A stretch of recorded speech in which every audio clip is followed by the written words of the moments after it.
Hero Club presents Los Ingobernables de Tokusatsu.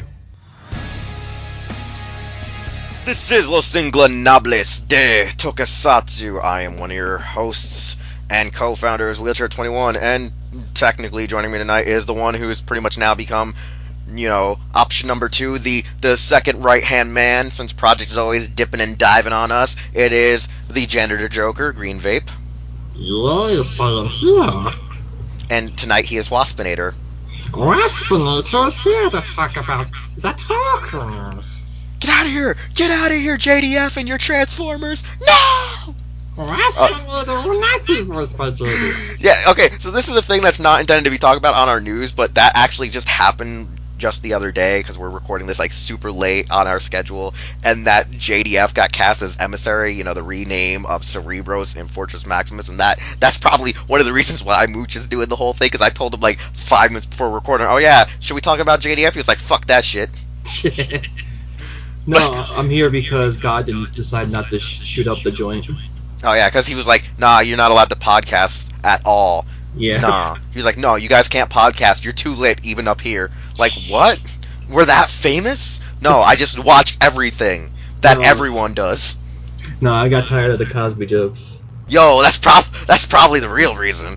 Like Cosby lawyers were honing in on you, or Mayweather was more pissed off that he didn't have many knockouts. He couldn't even read our podcast, so what's the point? No, he can still listen. He just can't read the descriptions down below. So he wouldn't even know I'm talking about him. Exactly. That's why our boy McGregor's gonna win. Well, hopefully the potato eater can win. Hey man, I believe in him. I believe in McGregor. I believe. Because for fuck's sake, like God, Jesus Christ. But nevertheless, so today's episode is to first off, Mucha, Miles Morales is in the MCU. Wonderful. Yes. That's wonderful. That's the first thing I had to tell you. I had to break the ice. He made it in. So, he is now a living legend. He's confirmed for Smash, except on a more disappointing level. Yeah, and the fun fact is the way they tease him in is they cast the guy that they've wanted for years to be Miles Morales as his uncle, the Prowler.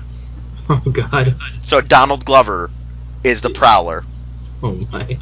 The man that everyone wanted to be, Miles Morales. But for the actual lit list that we're going to be talking about today is, one, our main discussion / review piece that you're going to hear later in the show is actually on the Space Squadron, Space Sheriff Gavan versus Dekaranger. There's also Episode 0, Girls in Trouble, the 2 movies that were directed by Koichi Sakamoto, and we'll get to them, in due time. Spoilers, I like one more than the other. Well, I probably can guess which one it was, but I'm not going to say it right now. First off, we got some news. And we have, 1, Godzilla anime trailer. Ooh. 2, we have a new addition to the Super Sentai Artisan line, which kind of correlates with us talking about the, sort of recently released, it's been out for a couple of weeks now, Space Squadron movies. And then we have some toy catalog scans for Uchi Sentai Q-Ranger, and our newest Kamen Rider coming this fall, Kamen Rider Build, who honestly looks a lot like a double sequel that is not a double sequel. Or it could be a double sequel. Really, we don't know. Yeah, exactly. So, first off, since Mucha reminded me we did not do the Godzilla anime trailer on any of the episodes, how about you talk about, what we got from that trailer? Okay, so, here's the thing. We got CGI animation. We got a forest full of kaiju. We have Godzilla seen briefly. And we have, I guess, Battlestar Galactica meets Godzilla. You know what? That kind of sounds sort of like the best analogy I can think of. Sort of. Sort of. It kind of makes sense. It's like if Planet of the Apes had sex with Battlestar Galactica. Yeah, and then instead of Caesar, it was Godzilla. Yeah, and, the one thing I gotta say from this trailer, I'm not really a fan of the polygon style. Yeah. I mean, I was okay with it with Knights of Sidonia, but then again, I still wasn't in love with the art style. I think what I do like is some of the storytelling, the scenery that they can make with their art style. I think their character design is a little lackluster. The fact that they're building off of the legendary Goji mythos feels like this movie plan has been in the ideas to be a co-production with the legendary side for a while now. Okay, so here's the thing. So we have story time. We have story time. Background. Okay, so I believe it was at G-Fest. I could be wrong. It probably was. It was just this past weekend. Higuchi, right? Higuchi. Yeah. So, he was talking about the sequel to Shin Godzilla. Movie we want and don't want at the same fucking time. And here's the thing. We will never, Toho cannot make a live-action Godzilla movie until King Kong vs. Godzilla comes out. That is in a contract they made. Wait, you're telling me that the eighth wonder of the world saved us some time before we're mind-fucked again by Anno? Technically, yes. That's just wonderful. That is delightful. Holy shit. Thank you, Legendary. Thank you, Legendary. So the anime's being a trilogy coincides with them trying to keep Godzilla relevant enough until Toho can go like, okay, now we can go back to making a live action one if we wanted to. So pretty much, also they kind of made the anime in a sense to make it seem as a what if of this is what could happen with Legendary Pictures kind of bullshit, because like the fact that they're using a moderate design of that kind of makes it to seem like they're trying to keep it relevant. Yeah. I mean, if they really wanted to be relevant, why don't you just give Anno the sequel and make everything following that anime? Yeah. But then again, I'm like, I want to see Kyoko in 3D, not 2D. Superman. I'm also hearing like there have been other kaiju confirmed for the film. Which one? Anguirus. Are we talking about Severum? The anime one. Yeah, because we know Severum's in there, who's like this crazy ass wyvern. And for some reason, I'm gonna say this right now. If you hear me scratching like what seems to be like my beard or face, it's the Mifune style too. I'm addicted to scratching myself like Toshiro Mifune. It's a weird thing I've adapted from watching his films. Like you could see, what was it, Servum? Yeah, you see him like at least 2 or 3 times. Yeah.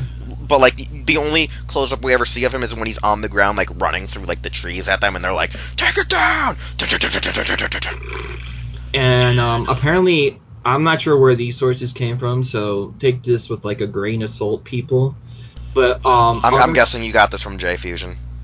Not J Fusion. Because you said grain of salt, so. Yeah, no, but it's been on like YouTube's and stuff. Anguirus, Rodan, Kamakuras, Dagora. Yeah, I've heard this one. Isn't that like Dagora, Dagara, and like Anguirus and Kamakuras and Rodan? Of all things. Yeah, like they all just show the fuck up somehow. Yeah, they all decide to enter the fight club. Like when I heard the Orga and Dagara, I feel like someone was smoking crack and was trying to make their own versions of was it Rulers of the Earth, the Toho edition? And I was like, yo, someone ripping off Matt Frank. I need to go call Matt. Matt, they're ripping you off again. Someone's ripping you off. Someone's making terrible fanfic without your permission. Yeah. But yeah, no. Like I gotta say, there's one rumor though that you didn't talk about that's supposedly Godzilla now because he is the king of the society. Supposedly, like a producer said, oh yeah, he has the EMP burst like the Mutos do now because he's become like the great. He's like literally Century King Godzilla. He is the king of the planet. He is a Kingstone Flash and everything. Dude, that would like. Oh, imagine that coming off of his actual plates in the back.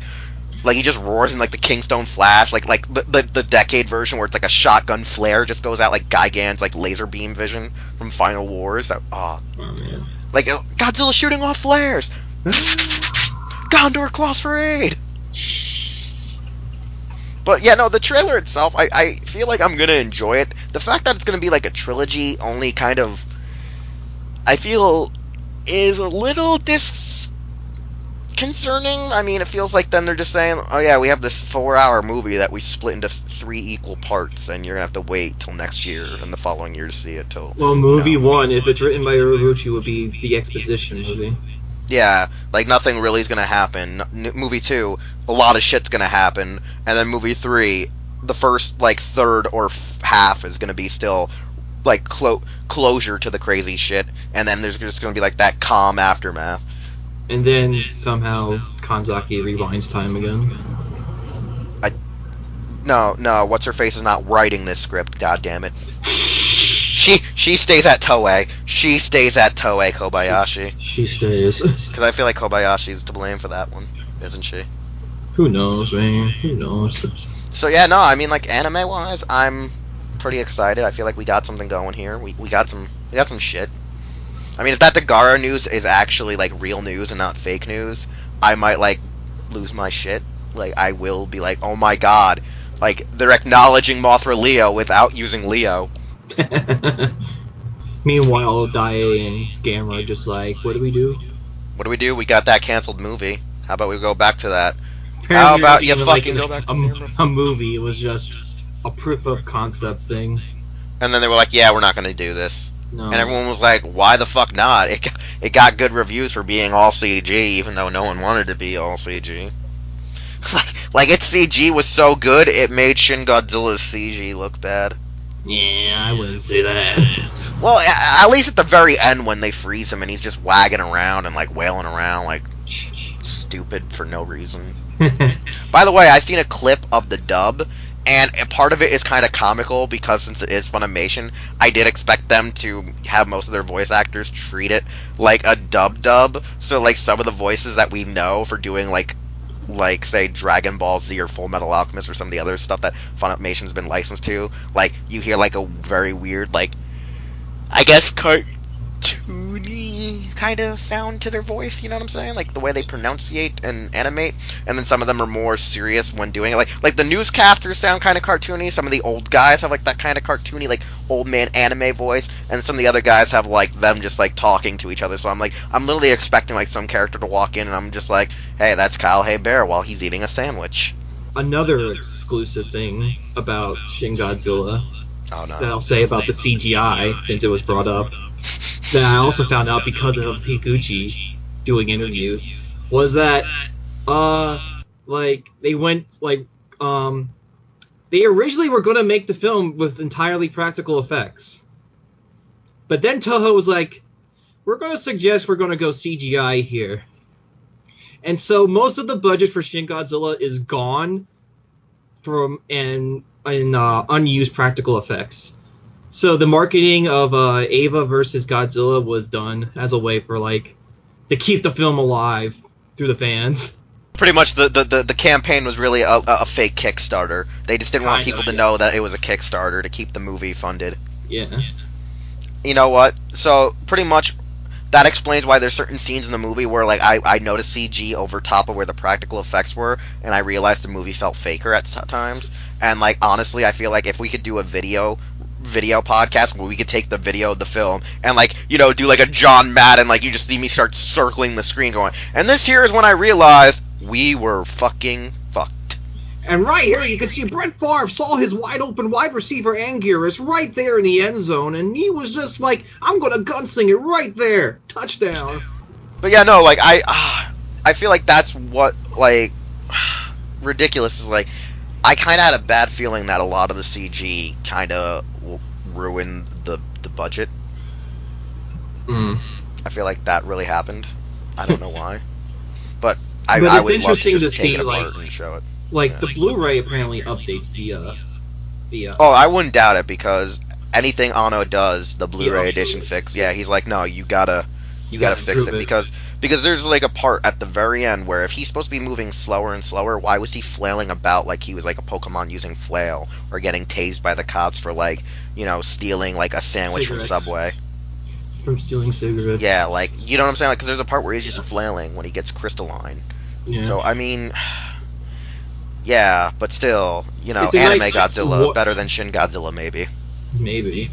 It's gonna be hard to top though. I mean, you got two crackpots. One is either a great crackpot, and the other one's a worse crackpot. It just depends on the anime. But yeah, so that's Godzilla. That's Godzilla in a nutshell for the next 4 years. Until Shin 2, where it becomes aliens. Shin 2, the aliens. Pretty much xenomorphs everywhere. Unless like they have like they go Ultraman route, where like there are humans, but they're actually like kaiju's in disguise.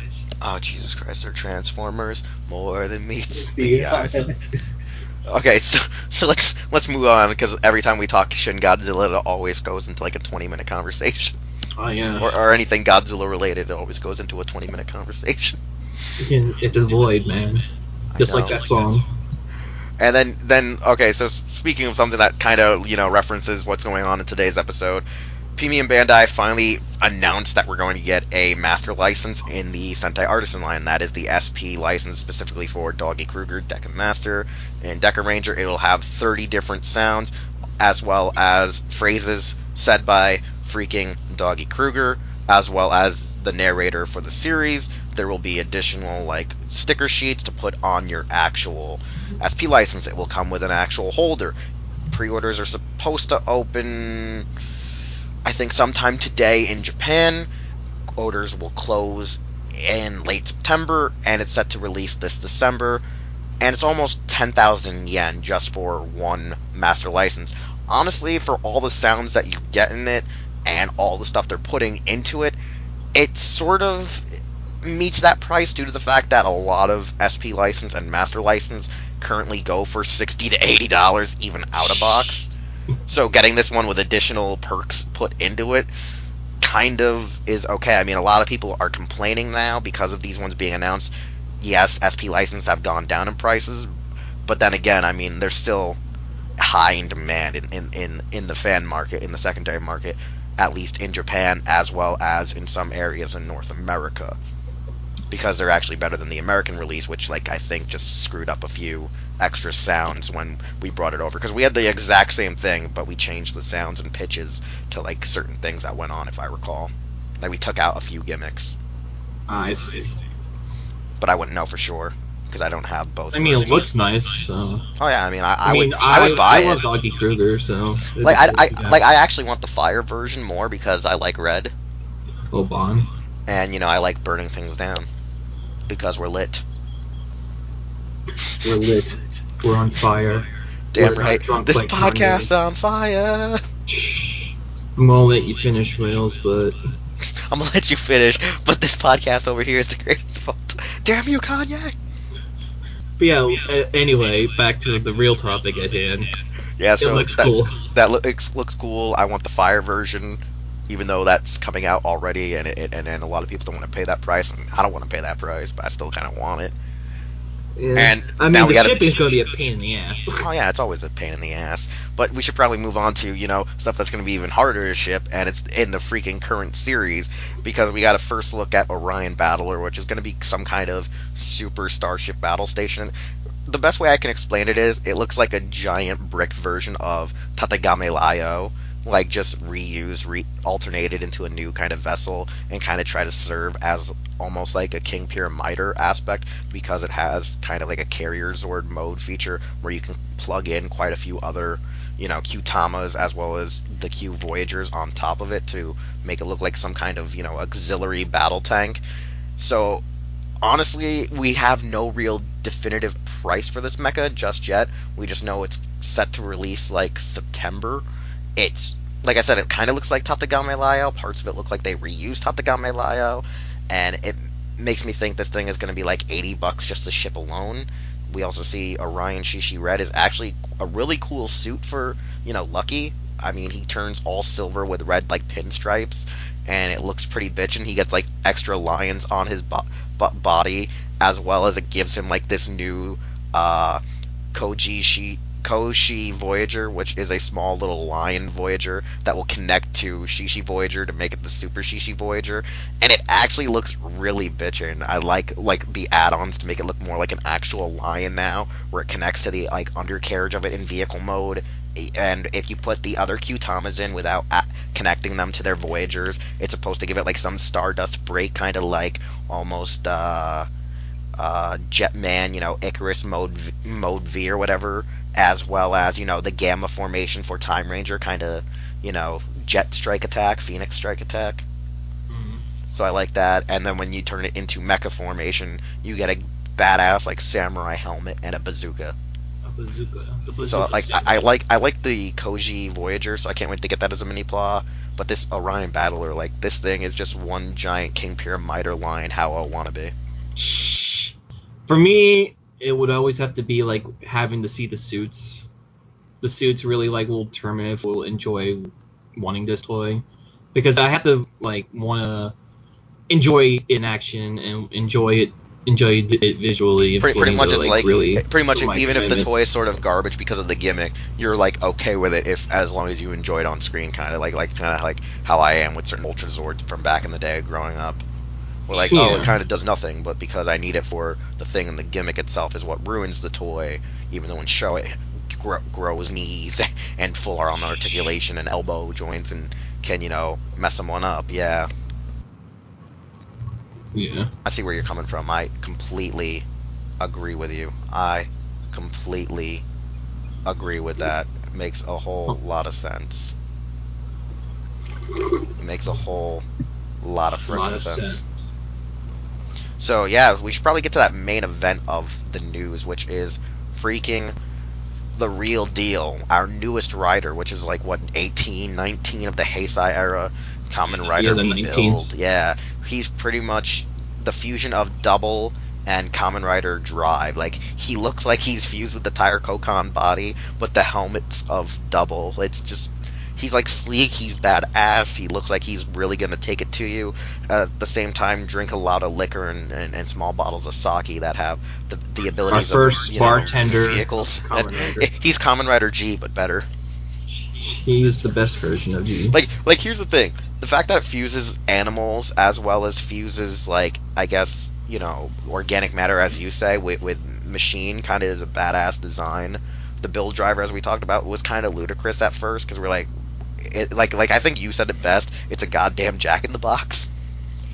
It is a Jack in the Box that mixes liquor. I don't know why, but that sounds actually more badass than when we initially talked about this thing. I actually like though that one of the things is that it says "Are you ready?" before the henshin actually like commits to the sounds. So I'm just waiting to hear like DX's music hit. Are you ready? Degenerate, what the stupid fool. So I like that.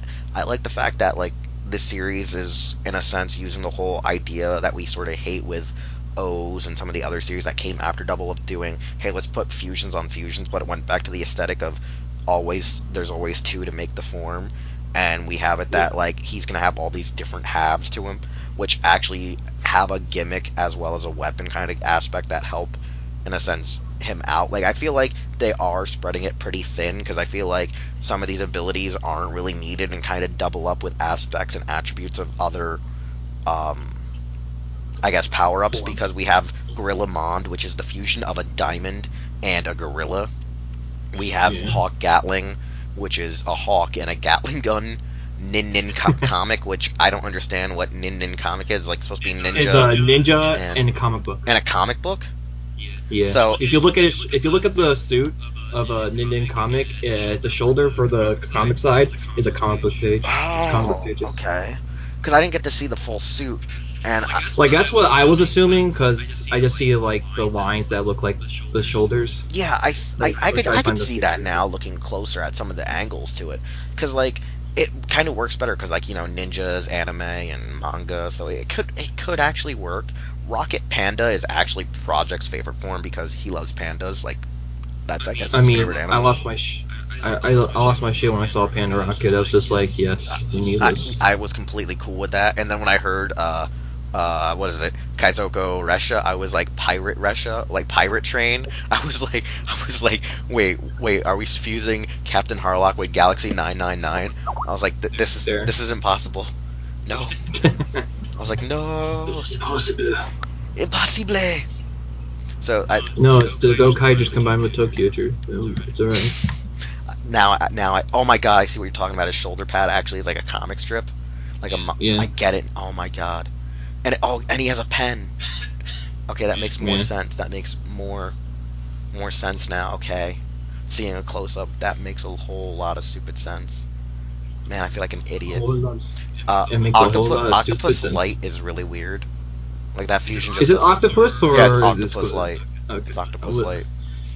I wish. Now I'm hoping for Squid Beer, and everybody will get that joke because if they've seen the Decay movie. Ika, Dever. That would be some ludicrous shit. Or where's Bazooka Turtle? Scissor Jaguar. Come on now. They had the opportunity. They start using the villains. Oh my god! When we get to the villains, that's what they use. I like the Legend Rider series one that they came out with like Detective Gamer, since Emu and Parard are like one half of like what the Rider is, and then doing double makes sense. Like for once, this makes sense. It's like Detective and USB. Yeah, but it's like it makes sense though because it was two guys in one. X8 is technically two guys in one, so it works perfectly with the whole gimmick of the whole build being like two halves. Like those being the first of the Legend Rider series really goes in, and like when I saw that whole sheet, I was like, God damn, please tell me that these are all the forms we're gonna have until we get like our upgrades. And I was like, oh wait, there's more, and I was like, no. So I kind of got surprised. I felt like the cool thing was like I was like wondering where Hedgehog was, and I found out Hedgehog is actually akin to the Drill Crusher weapon. Like that's the way you get it, at least in the deluxe toy line. So Hedgehog is like an auxiliary form that doesn't technically have a fusion, but will have a fusion in the toy line. Because like as you can see, the Drill Crusher, it's kind of like the Spiral Saber / like Blue Beat's additional weapon attached to like an actual like gun handle, like an actual stock. So it can either become a weird musket or it can become a drill saber. You have Hawk Gatling's submachine gun Gatling gun, Nin Comics Ninja Banto saber, and then you have the I think it's called the Kaizoku Hasha bowgun. You see, the more I look at that, like when I look at that sword, it even makes the comic thing more apparent because it has like the panels on this. Yeah, like I think I didn't catch that because I couldn't see the pen distinguished in his eye. I couldn't figure it out. I thought it was like a lightning bolt. Mm. But like I like the weapons that he has for like these unique like core forms I guess he's gonna have towards the beginning, because I know like Gorilla Diamond is gonna actually have like a giant like fist similar to like what's the best way to explain it? His giant fist, kind of like a Newton ability or Sagozo kind of thing. Like he'll actually have like a giant like I'm gonna punch you fist kind of thing. He's One Punch Man. Pretty much. That's the best way to I guess analyze it. And I wouldn't want to be punched with the strength of a gorilla and the density of like a diamond. That probably will kill you. Shit, man! I was about to make another joke, and you have to take it out. What joke? You have to punch like Oga. The punch like Oga. Oh God. And the sad part is Oga identifies himself sometimes as a silverback. And he's always like, we're diamonds in the rough, guys. So, oh Jesus Christ, it is Oga. Oga is Gorillamon. He's the living embodiment of that form. One thing I did laugh at is that they're supposedly going to be like, remember the stupid like spice rack thing for the Forza switches? Yeah. Well, it's back for the bottles now, and it comes with the fire engine bottle.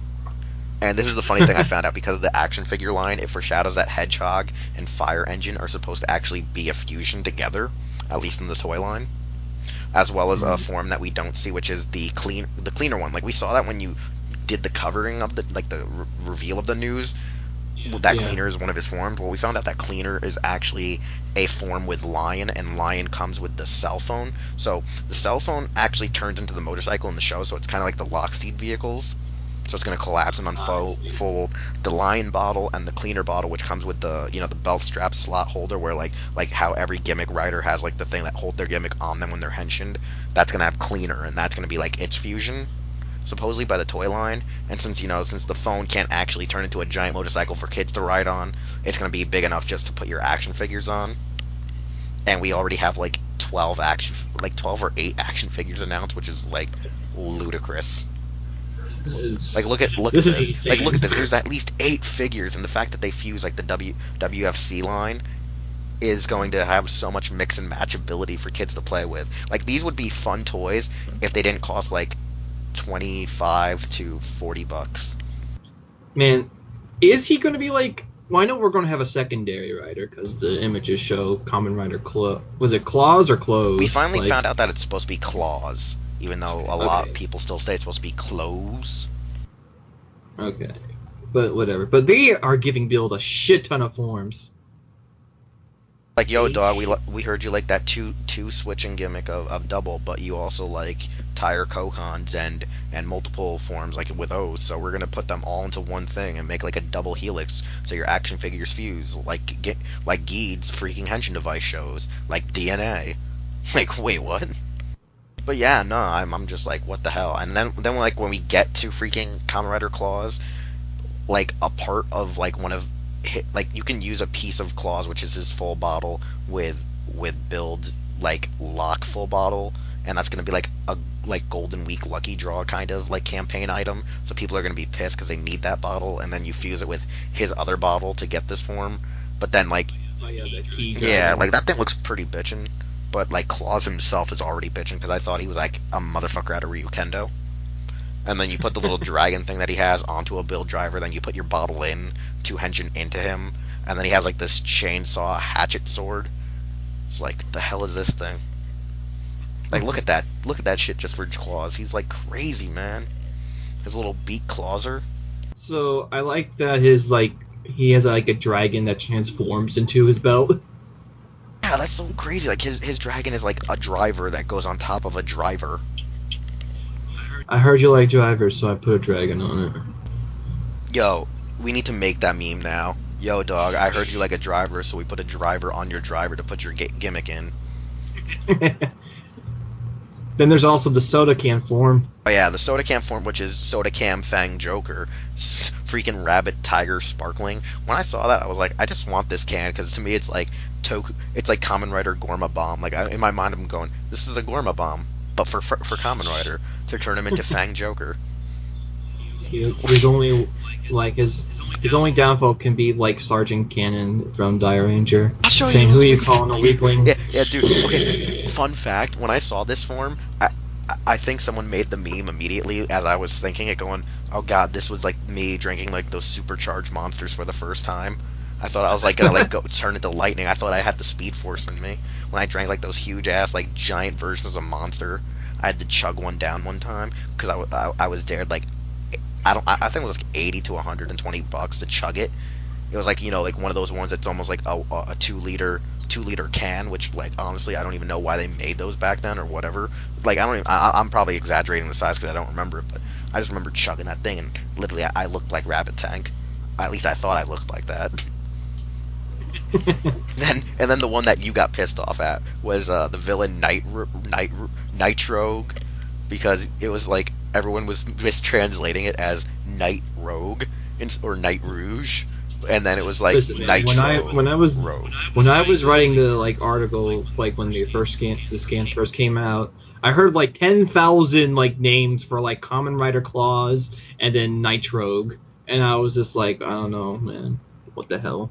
Can anyone translate yeah, dude. accurately? Okay, so the thing is, like, when we found out it was supposed to be a play on Nitro and Rogue, it made a little bit more sense, but I still didn't see it initially because even as the translator said, they didn't even get that analogy until like an actual Japanese guy translating it was like, oh, I see what you did wrong. Well, once I see the weapon, now it makes sense because his gun looks like a nitro engine. Yeah, like his gun looks like that. Yet he's supposed to be all steam based, like a steampunk dude, like a steampunk gothic knight metal hero dude. It's like, what the hell are you? Like he looks like some like late Showa villain, you know, like someone who's supposed to be like fighting a metal hero or Kamen Rider Black. No, he was the guy who fought Ryu Kendo in the final episode. You know what? I'll take that. I'll take that answer, Trebek.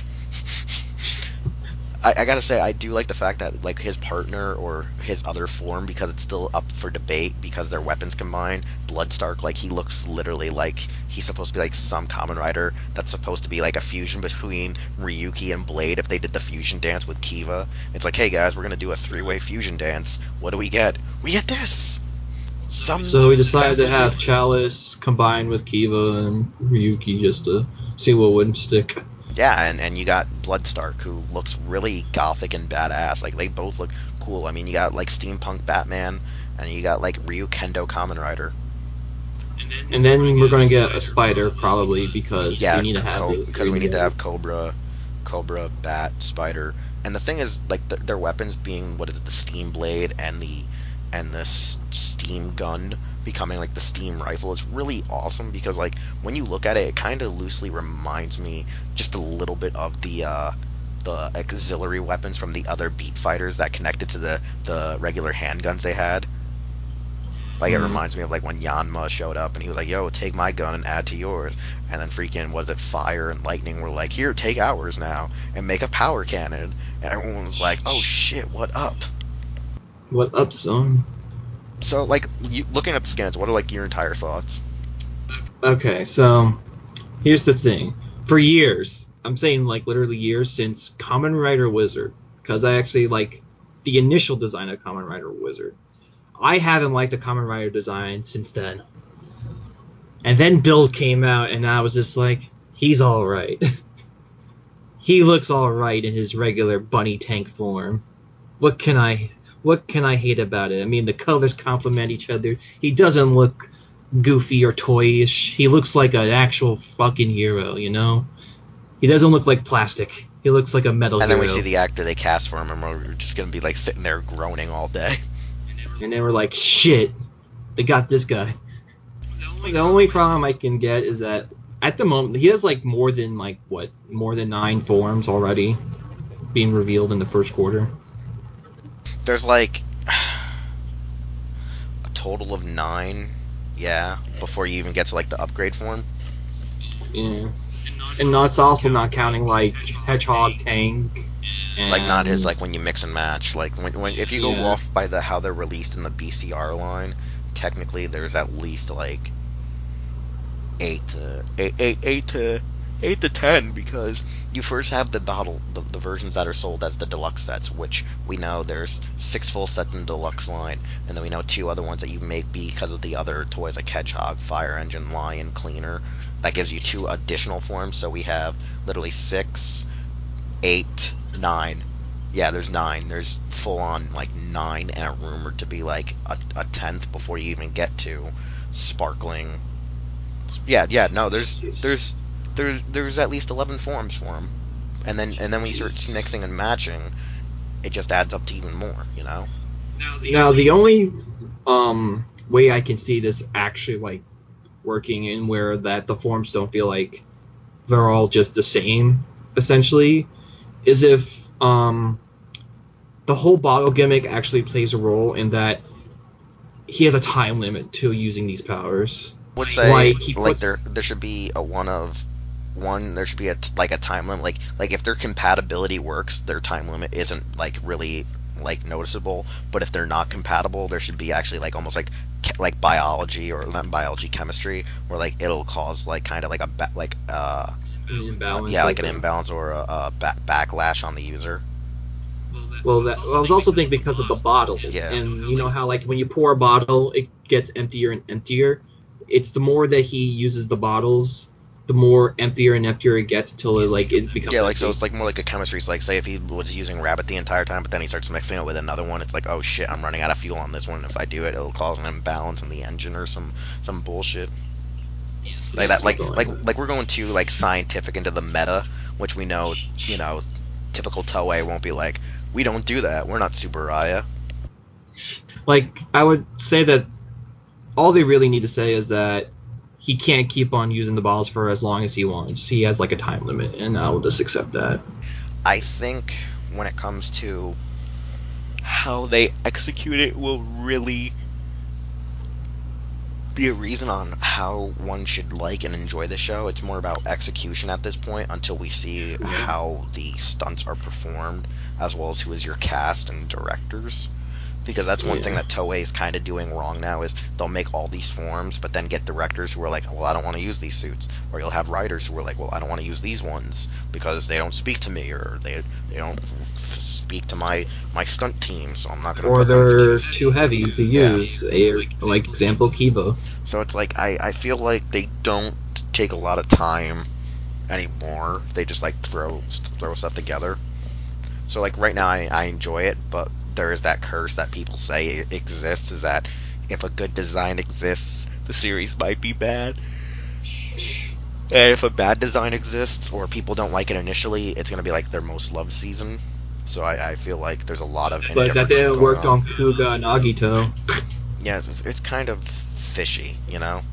So, I mean, there's like that old wives' tale rumor going on ever since, like, I think O's or Forze started, that it's like, oh, if it has a shitty suit, you know, you're gonna like it. If it has a great suit, you're gonna end up hating it, because the budget went into the suits and not the show, or some bullshit like that. If we're going from story aspects of Build, I want it to, oddly enough, be like what I'm hearing about Q-Ranger, in that it's just mostly an action-oriented show. Like, action and just visual, not really narrative-driven. Because Rider, sorry to say, has been kind of stale in its storytelling. Like, it's always been essentially just retelling the same story over and over again. So, like, honestly, right now, design's cool. Some of the weapons, cool. The villains, awesome. So, yeah. What we know about it story-wise and staff-wise, we don't. We know shit. We know shit. We know much as Metal's, like, you know, intolerance to pain. There's nothing. Or Kanye's knowledge of music. Hey, man, he had one good album that I remember buying. One. So, anyways, now we're going to move on to our next thing, which is the main topic of the show, even though we're going to run long in this episode because, you know, it's me and Mucha. Everything runs long when we're the hosts. Yeah. Alright, so episode 0, Girls in Trouble, literally starts out with Yumiko and Jasmine, like, captured in, like, this prison holding cell and getting brutally killed, like, repeatedly. You find out that it's actually a simulation to test who is going to end up fighting Helvira from Spielbahn, because she's on the loose somehow. Like, she's alive again, and she's her own entity. She's killing things, and they're also stuck in there with Tammy, as well as, I think it is, what is it, Shelly? Gavan's assistant. Because I keep confusing Shishi and Shelly for the other names. I keep swapping their names around. Because she's the one who does the test to see if they're compatible to help take down Helvira, because they need the top females to take her down. And one of them ends up being Malika's actress, like one of these space cops they abduct from around the world for this plan. Maki. And, you know, they go through, and Jasmine kind of thinks something's wrong with Maki because she sees her death from the third person, and she's like, wait a second, Helvira in the simulation never used this weird aura attack. And so she's like, oh shit, this is a setup. That's not the real chick, and someone's posing as her just to go help break out Helvira. So they go there, they find out it's actually Benny Kiba from freaking Jiraiya, who's played by freaking Mikihara, and it leads into like this crazy-ass fight where Benny Kiba gets away, and, you know, the main girls from the Dekaranger squad and the main girls from the you know, new generation of space sheriffs are able to take down Helvira, and it kind of sort of foreshadows, like, the events that will set up the Gavan movie, because, like, you know, Yumiko's saying, oh yeah, me and Sen are finally getting married, and yada yada yada, and Jasmine, you're still a great parent, so I can't let you die if this is the real death we're about to face. And it just kind of foreshadows that a lot of stuff is actually going on, because there's just like a brief moment where Shelly even mentions that she's supposed to be on a sting operation right now with Gavan and the fire squad, and it's just like loosely like mauled over in this, like, what is it, less than 50-minute like episode. It's about like, it's like a TV movie length. It's like 45, an hour long. I mean, a lot of the action is actually composed really good, even though it's like a lot of Koichi's like usual like sexual innuendos of focusing on legs and blood and oversaturation of blood.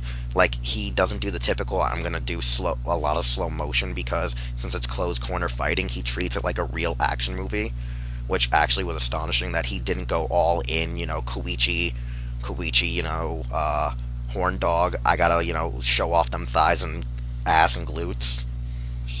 So I think that was one thing I applaud about this movie, that it didn't go full sexualization Koichi Sakamoto power. Okay, so remember when I said that I liked one more than the other? You like the other one more than this one, right? I like this one more. No, really? Yes, I actually like this one more. Okay, then. So tell me more. What a twist! I know, what a twist. What a fucking twist. Man, I just M. Night Shyamalan Wheelz. I know. What the fuck? Yeah, I actually like this one. I think it's because the main focus were the Dekarangers, the Umiko and Jasmine, and I like their characters. Well, they And actually have a I character compared to like really Shelley or Tammy. Well, Tammy had more of a character than Shelley did, which it made more sense. But I also like the Helvira aspect. Her like kind of being treated like as Shogo put it, like alien. Like she's like hunting you on the prowl, like a savage creature. And it's like it's a very tenseful thing because that thing has killed them a lot of times in the simulation, and you're just like, holy shit, how are they going to survive this without any powers? And it's technically a super group effort where they're like, yeah, use your laser vision and turn yourself into a living bullet. And I was like, you know what? That is the most interesting gimmick thus far. Yeah, and as I said, Umiko and Jasmine's like interactions with each other and like their camaraderie and like how far they've come from their friendship and partnership, I like that a lot. Like them trying to like decide like who was going to sacrifice themselves to. And these two stupid idiots realize, hey, let's use the 10th anniversary gimmick that we put into our SP license, the Mirage aspect. And I was sitting there like, so you figure this out when you're almost about to die? Well, the thing is, like, as Jasmine mentioned, Helvira, when she was Berserk, probably wouldn't have bothered with that. But because Helvira went back to reverting to, like, a cold, calculating person with a conscience, like, suddenly strategy can all be come into play, and, like, mocking and playing with your opponent can come into fruition. If she was like Berserk Helvira, then that'd be a different story. She wouldn't even care about the illusions. She would just go straight for the kill. Yeah, which was kind of funny because like the real Helvira wasn't even, I think, like that in Spielborn. I don't think she was Helvira like crazy. in Spielborn was a tough bitch to handle. Like she was tough, but she wasn't like a feral beast. She was treated like more like just a basic like war general on the field. She was like a basically Shadow Moon. Yeah, that's like the best way to explain it. She was more like stoic, and again stoic and evil. Yeah. She's just like stoic, I guess. Stoic, same thing to me. Probably wrong pronunciation, but who gives a fuck?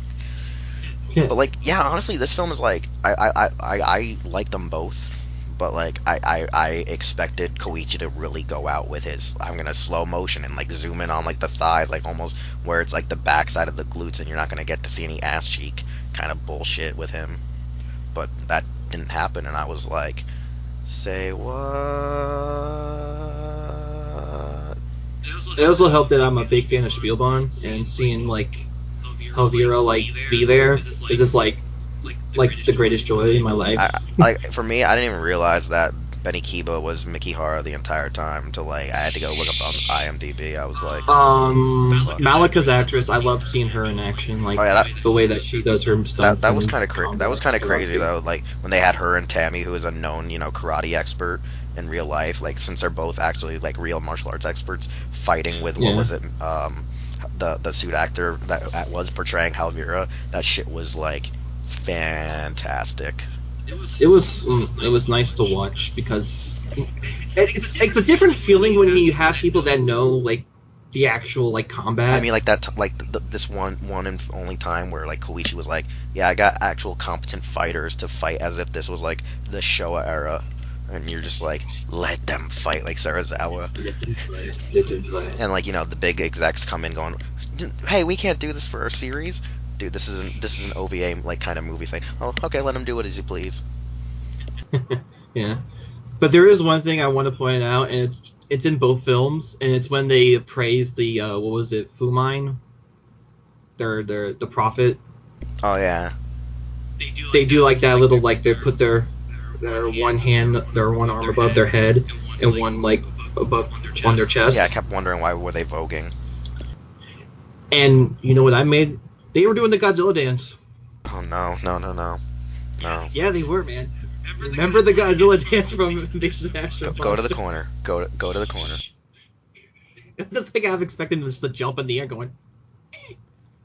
And Subaraya is like, his spirit's like watching this going. Yeah. No, don't forget Subaraya said he wanted to slap the shit. No. I forget who it was. I forget what it was. No, that was Subaraya's idea. No. it was his and Nakajima's Haruno's idea, but like Tanaka wanted to slap the shit out of both of them, wasn't it? Wasn't that the truth? Like what was it? Supposedly Tanaka wanted to slap the shit out of both of them for that stupid stunt. But it's remembered, Wheelz. As one of the worst things in the Showa era. The greatest things in the Showa era? No. All the gifts from it, man. No. Listen, Wheelz. When Moripova says Minya is not his son, Godzilla does the Godzilla dance. Come on now. That one makes. Come on now. That one made sense though. That one made fucking sense. Oh man. Yeah, like I like this one. I like it.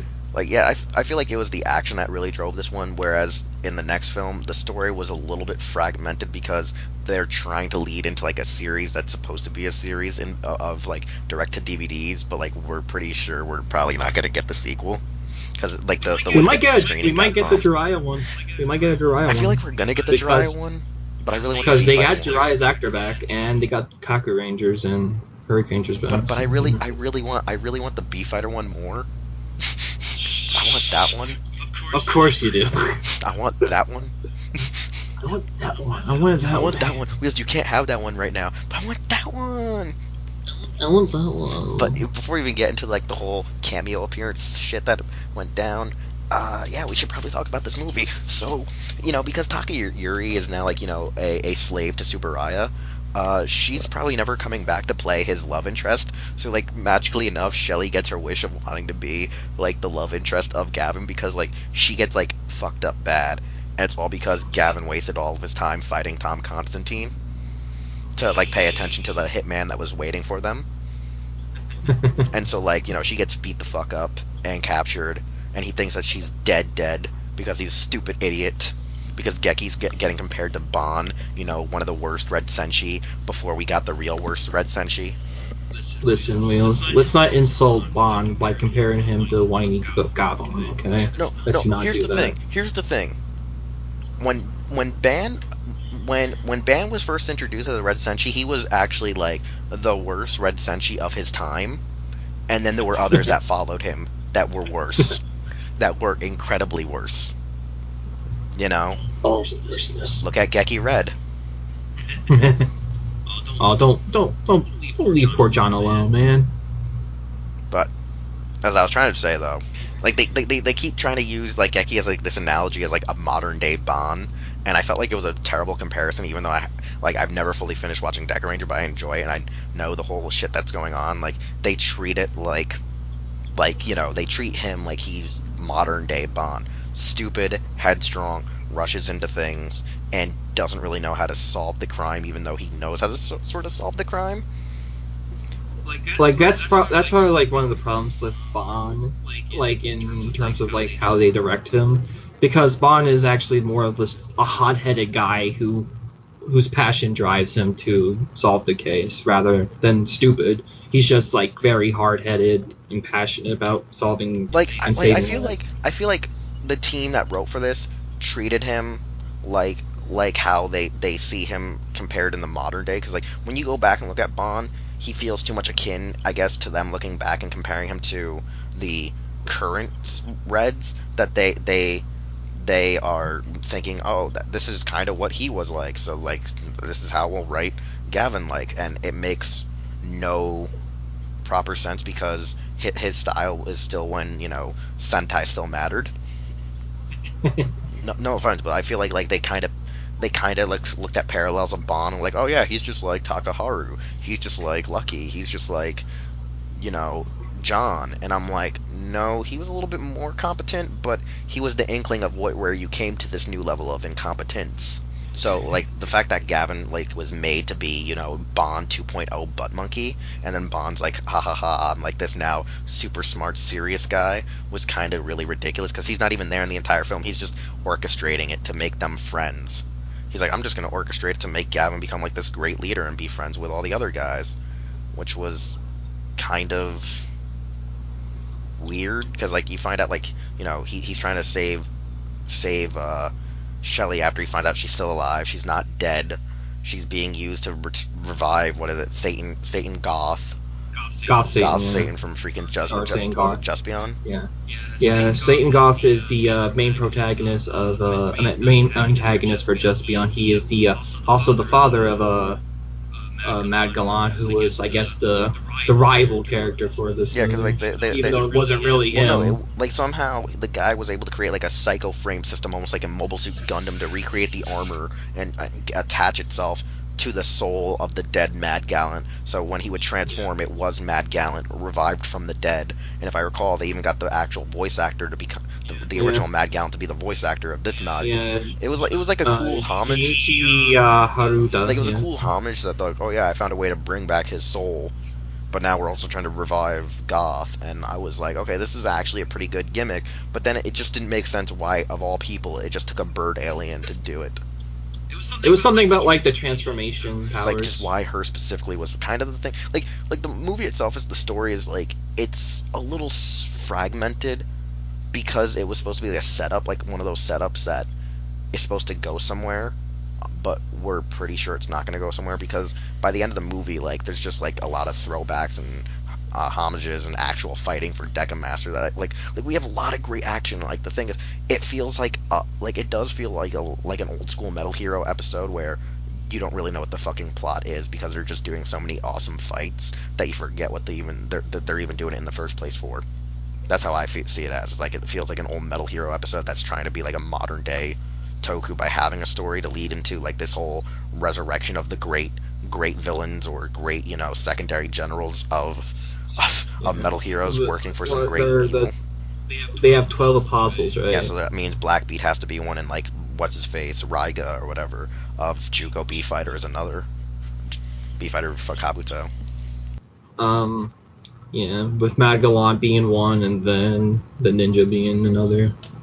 Yeah, something so like that, right? the aesthetic is like it's really crazy because of how they do it. Is like everyone's like it's hard to really explain it because like the movie itself, like you have to like you need to really spoil it to fully explain like more in depth about the crazy shit that goes on because of like the whole thing. Like you find out that it's all kind of like this weird Deus Ex Machina setup just to prove that Gavan, the new Gavan, is hot shit, kind of.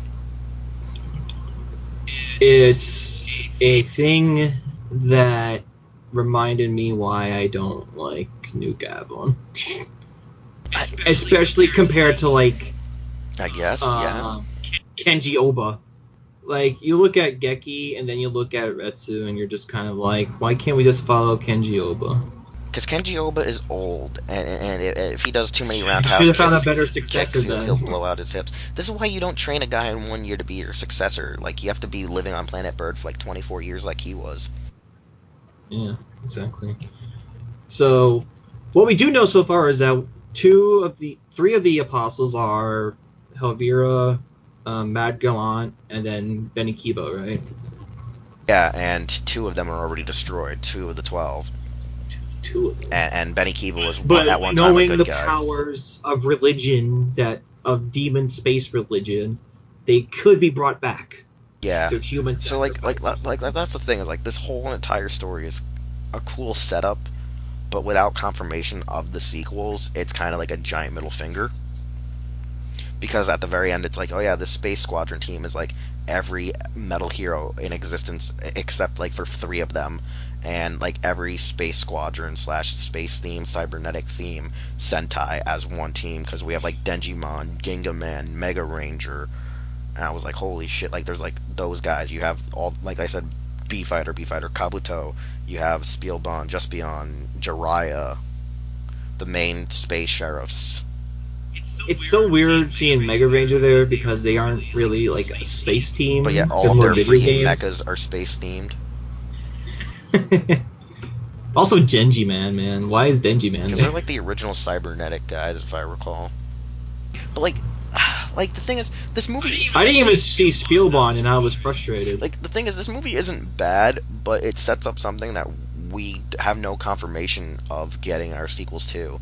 And from what I hear in Japan, like it's only doing good because of like us old fogies who like them. I would say that probably at best, I might have to rewatch it again just to be nice to it, but it's just like average.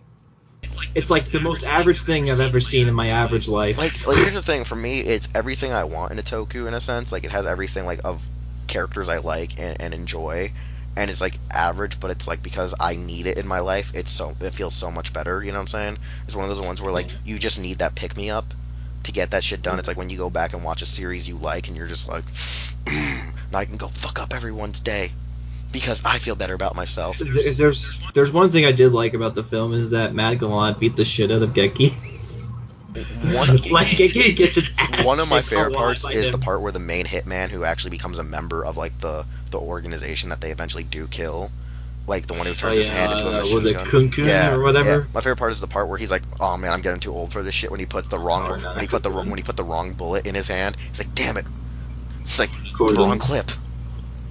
Yeah, he put his leeches there instead. Like, I think that was one of the best jokes in the movie, was when he's like, "Fuck, I'm too old for this shit." The best joke in the movie was the Open Sesame. Oh, when he had to sing the commercial.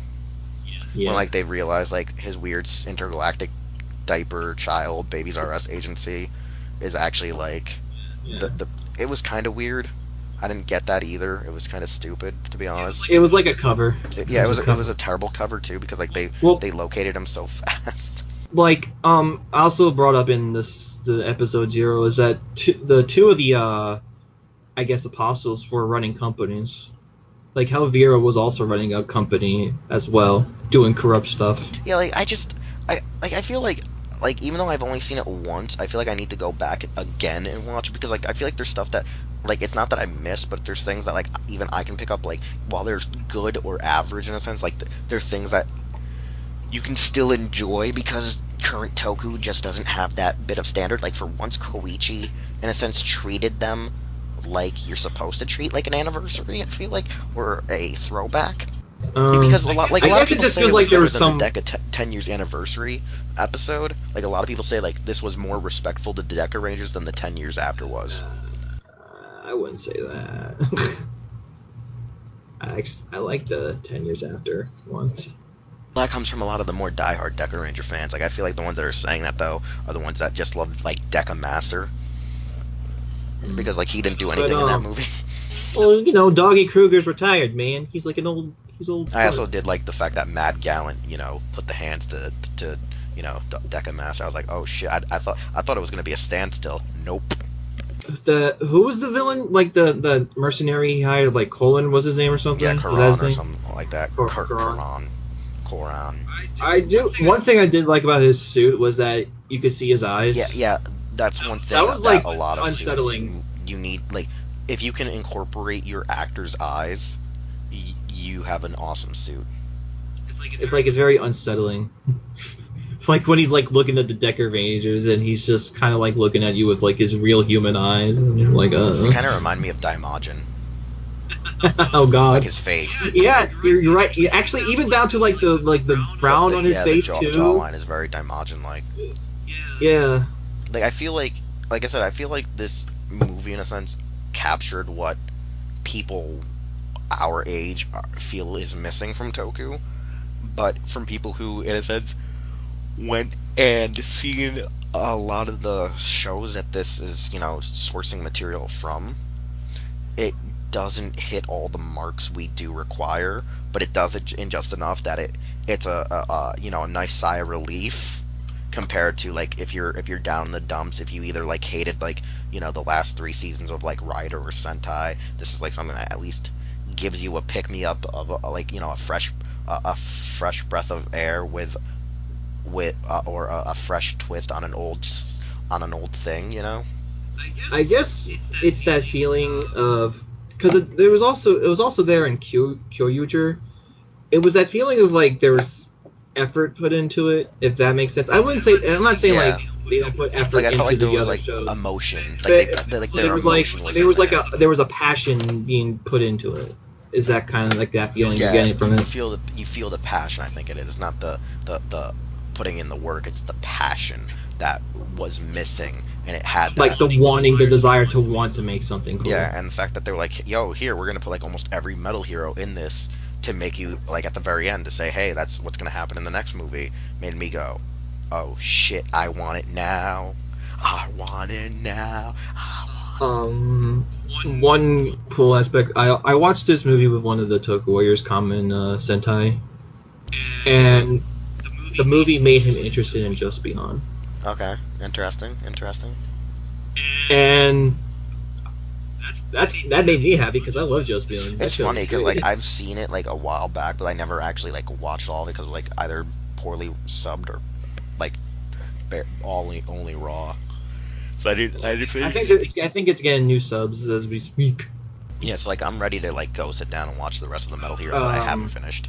One of the big things was probably the climax of the film when Satan Gorth came Yeah, there back. was no real mecha battle. I that what Yeah. to be honest, that's what actually in a sense really as a fan of to be honest with you, as a fan of Sentai, if you don't put a real mecha battle into my goddamn like movie or something or my episode, it pisses me off. So Like they just decided to have Bond like do the Shider. yeah, like that. Do the Like Shider. Do the I was Shider. literally expecting a fight. The fact when they announced that the main villain of the movie was Goth, and I was like, oh my god, we're gonna get Deca Robo versus Goth. This is gonna be amazing. No, I wasn't. That was the only thing I was thinking of, Wheels.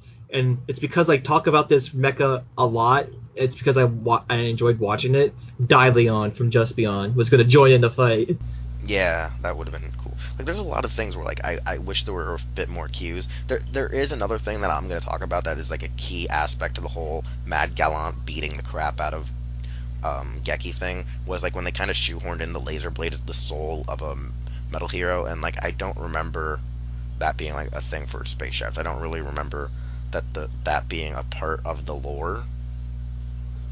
Like I feel like it was in the lore, but I feel like it wasn't that pronounced. Like they've only mentioned it like maybe in like one episode of Gavan, and then like never again. Maybe. I mean, the laser blades always have their own theme, so maybe that was supposed to tell you this is the soul on fire. Yeah, so like I feel like there's a lot that like I need to watch it again because like I really enjoyed it. Like I just enjoyed looking at it, and I think like I need to like sit back and go, this was good, this was bad, this could have used some tweaking.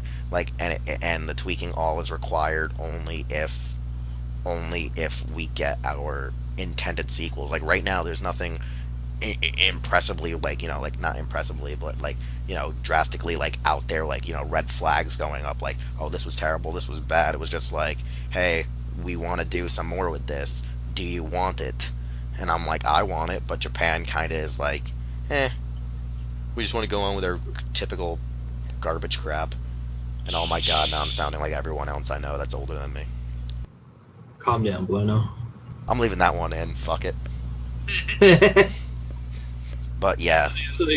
So yeah, I enjoyed episode 0 more. Yeah, but and it's probably like I think it's also because like now thinking about it, you had more points risen than Darkon was like because like Darkon never seen Dekaranger that I couldn't put any of the like ideal of like them trying to compare Bond like was the only thing that I hated, but like Darkon hated it completely because he didn't understand some of the references to the Dekarangers that were going on with like the story, I guess.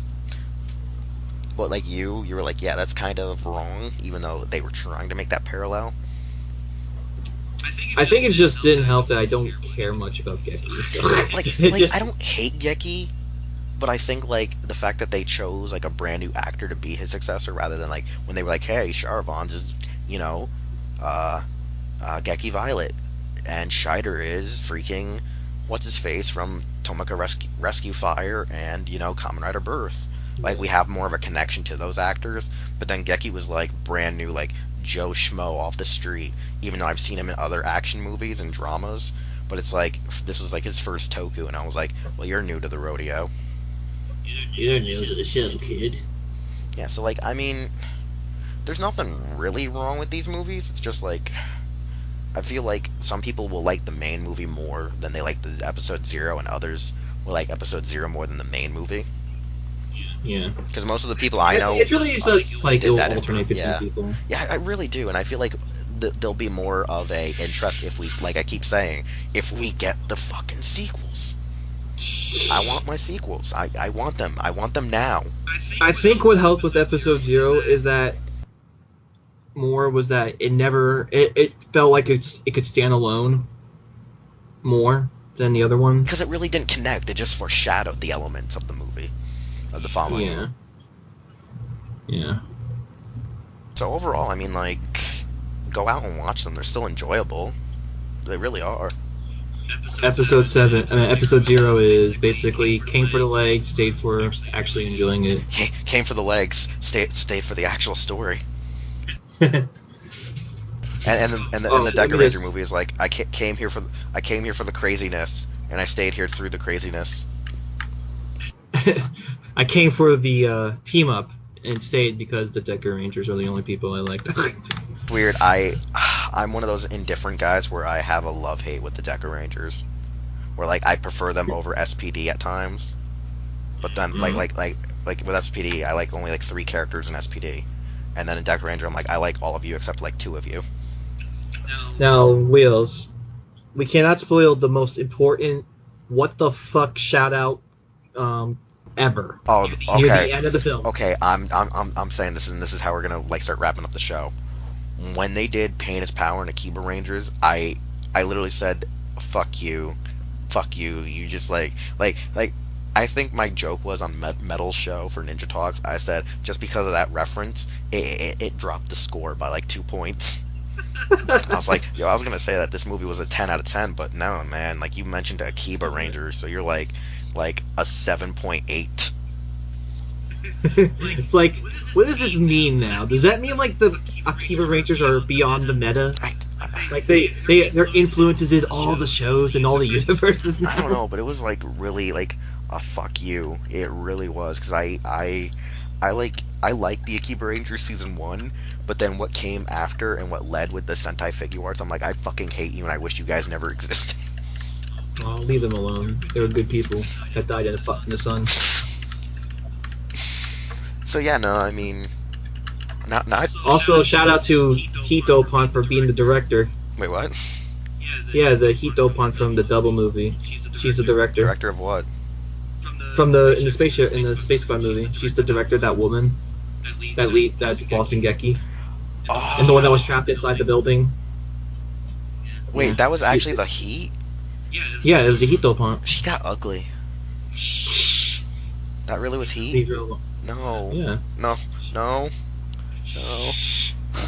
Wheels. Women get older, but still Umiko looks fine. I'm a Jasmine boy.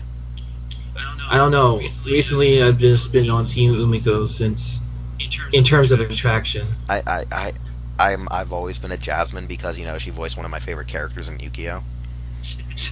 I mean, that's fine too. I mean, there's nothing wrong with a little, MILF action. Exactly. But nevertheless, you know, What a weird way to end the yeah, show. I know, MILF action.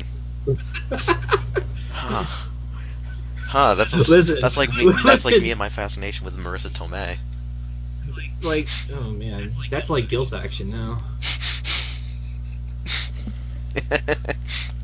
We'll be the only podcast that ended on guilt action. Yeah. We'll leave the MILF, Yeah. take out the GILF. But yeah, no. Seriously though, like I mean I've enjoyed this episode, even though like I think this is going too long, so I'm gonna really have to cut this the fuck up. Yeah. But yeah, no, like I think it's because we're a mixture of like tired and just. I blame everything. Build, really. I blame Build and Higuchi. It's their fault. Oh yeah, when we talked about like the Shin Godzilla Like nonsense. Higuchi and Kamen Rider Build really threw off the episode, and it's only due to the fact that like you had no internet all last week and we're behind an episode. So Yeah. I blame that. So technically, this might just be 2 episodes in one. I'll just like fuck it, we're splitting these episodes. Part 1 and part 2. 1 and episode 18 part 1, episode 19 part 2. MILF action. That'll be part 2. MILF action. Space Squadron MILF action. Wait, what? Wait, Yumiko can't be a MILF because Red Racer couldn't get the job done. Oh no. You know, because he was too busy dealing with speeding violations. Yeah. But yeah, no. Oh yeah, so probably we should give a teaser for next week's episode, which Oh, God. which next week's Wait, we're not canceled we're yet? not canceled yet. Which next week's episode is intended to be anime to toku and toku to anime, and you can literally blame Gridman, baby dun dun, and baby, Godzilla. and Godzilla for this one. You really can, as well as the fact that Kakaider. Oh yeah, let's not forget the whole thing where like there was a Kakaider anime, and then there was also an anime where he crossed over with Inazuma. Yeah, and don't forget that there's also that really awesome Hokkaido movie made by Inoue. Oh, that's a rabbit hole for another day, my friend. I don't know why, but I feel like that's going to be the questionable episode 22 that has been never confirmed in our draft of schedules. Never confirmed, but will never be made. Hey guys, let's just go to episode 23. Don't worry about it. Like, we're missing a whole bunch of episodes. No, you're No, not. you're not. Those are the lost episodes. The lost episodes of Jurassic Park. And with that, we will see you next time. Hey, it's Wheelchair21, and thanks again for listening to an all-new episode of Los Ingobernables de Tokusatsu. If you want to hear more content or see more content from the Hero Club YouTube channel, we're going to need you to subscribe, like, comment with some feedback, and share this channel with a friend. We also would like you to check out our website, hero-club.com, and follow us on various social media outlets just by looking up Hero Club for Life, as well as the stores you see are where we shop. Anyways, thanks again, and we'll see you all next time.